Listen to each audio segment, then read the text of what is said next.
all that is necessary for the triumph of evil is for good men to do nothing. It won't surprise you to know that Superman lives by these words, and he has a feeling his New 52 counterpart did too. But unlike his younger version, the older, original Superman was forced to help from the shadows, keeping his family safe and a secret.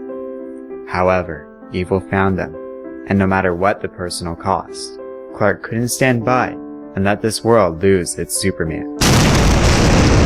But, of course, that Clark was too busy saving others to be saved himself. They never got much of a chance to talk. There was a lot he wanted to say, but now, Superman is dead, buried here in Metropolis, and, he's not alone. Underground, Lana Lang works away, when she's delighted to see Superman return. Clark is forced to let her down, explaining that he is not her Superman. She is disappointed and a little outraged until he explains exactly who he is. Lana reveals she only wants to steal her Superman's remains so her friend can be buried with his parents in Kansas. But Superman has a better idea. He can bring the Kryptonian back to life. He tells her of how he too was killed once. How he fought his world's doomsday to a standstill at the cost of his own life. How he died for his friends and family, only to return. He and Lana agree to take the New 52 Superman's remains to this world's Fortress of Solitude, in the hopes of retrieving similar tech to that which brought the original Superman back to life.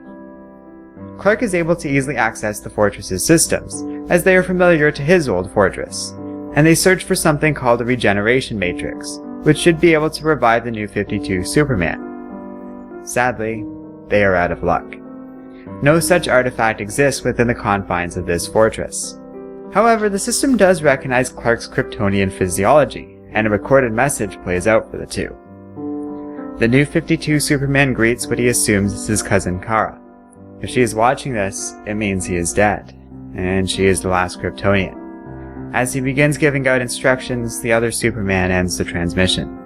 That message is not for them. But two things about this stand out to the older Superman. One, that this idea is really obvious and he can't believe he never thought to do it himself.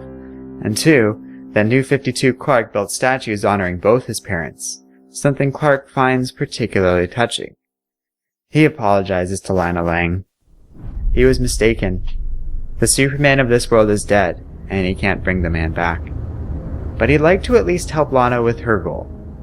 Together, they bring Clark Kent home.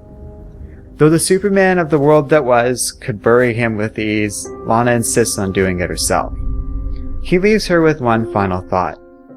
That on two very different worlds, two very different Clark Kents were both lucky to have a Lana Lang in their lives. There. It's important that this Clark is not forgotten. And all the world needs now is Superman.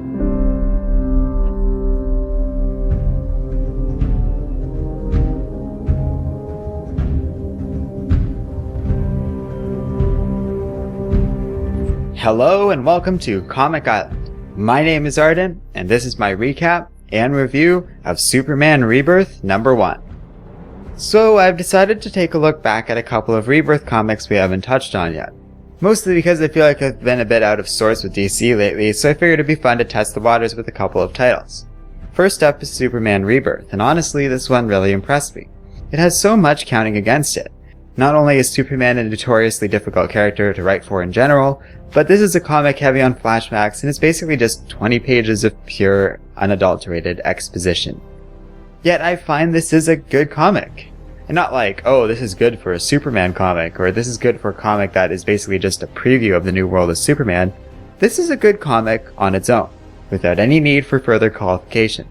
And that's quite the feat. Peter Tomasi does some great writing here and I really enjoyed it, but the art is what really stands out to me. It's so well drawn that it made me really like the flashback of Death of Superman, which is a story I've always been pretty mad about. So yes, this was quite the comic. It left me feeling affirmed that yes, DC has many great Superman stories for years to come. I didn't really have much feelings about the older Superman returning one way or another until I read this comic, but now, I'm pretty excited about the idea.